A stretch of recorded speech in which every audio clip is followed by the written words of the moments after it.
3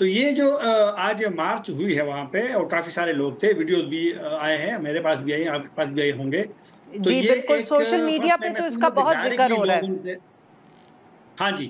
دوسری بات ہے کہ جرگے کی آپ نے بات کیا، یہی تو ہے کہ جو مقامی جرگے ہیں ان کو استعمال کرنا چاہیے.